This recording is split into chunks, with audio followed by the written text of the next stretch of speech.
Take stock of the market as well. We started off quiet, and from there, we've definitely petered down. In fact, we've now even breached that 19,500 level.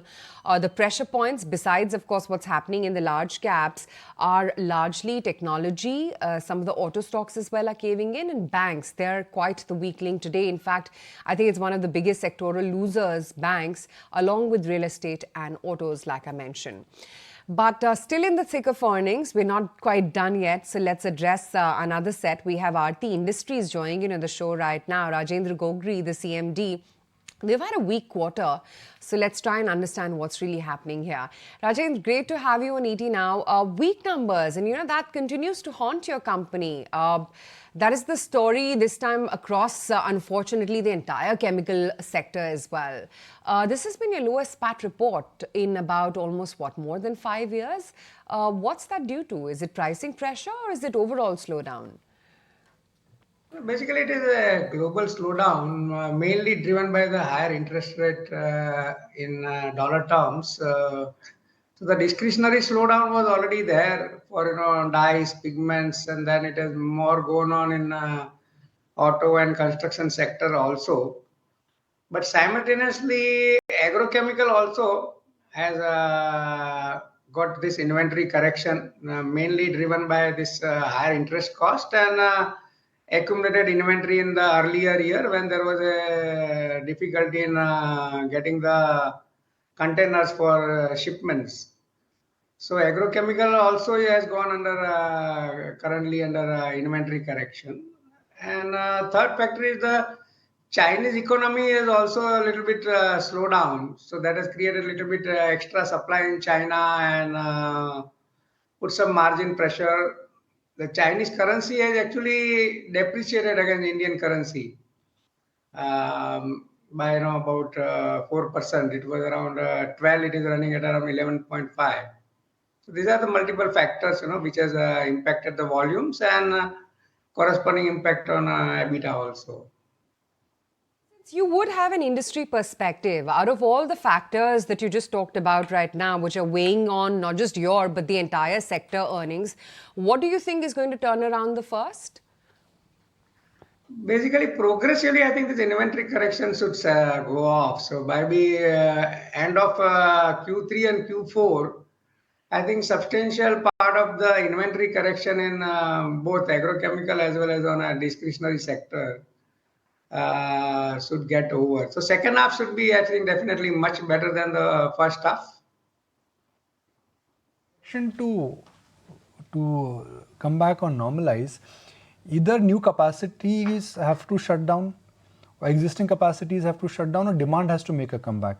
So do you expect that some capacity would be taken off from the market? Basically, this is not a structural demand slowdown. It is not like some new products have come and you don't need this product. It's mainly the inventory correction.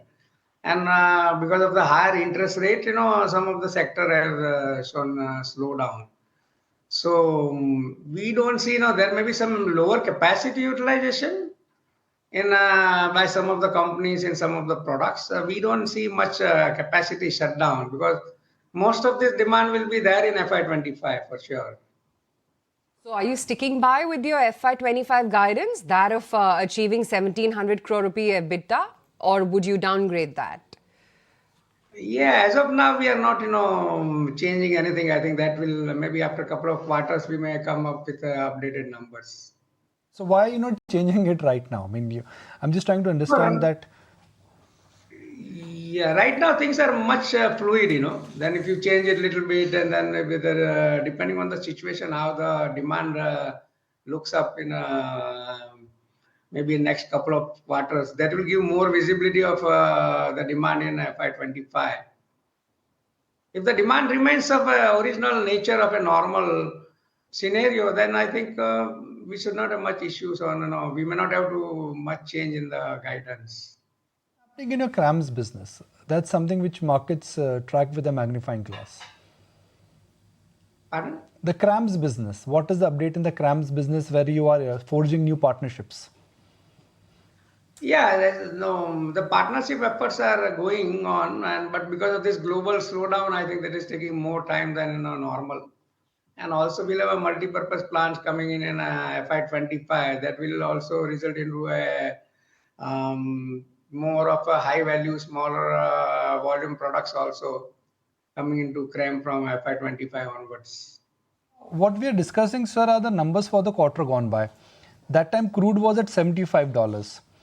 We are in the next quarter or the current quarter, 45% of this current quarter is done and crude prices are 15% higher from July lows.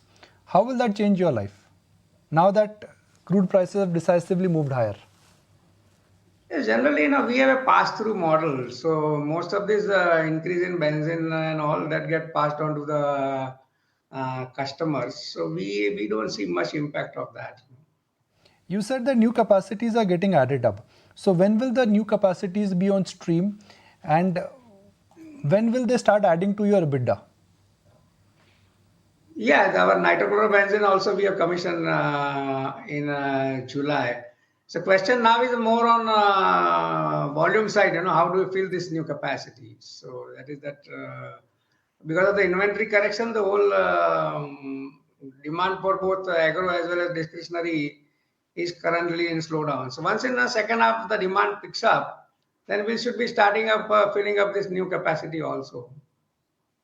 Mr. Gogri, great to have you on the show. Thank you so much for highlighting what the quarterly performance and more importantly, the macros for your sector are. Thank you.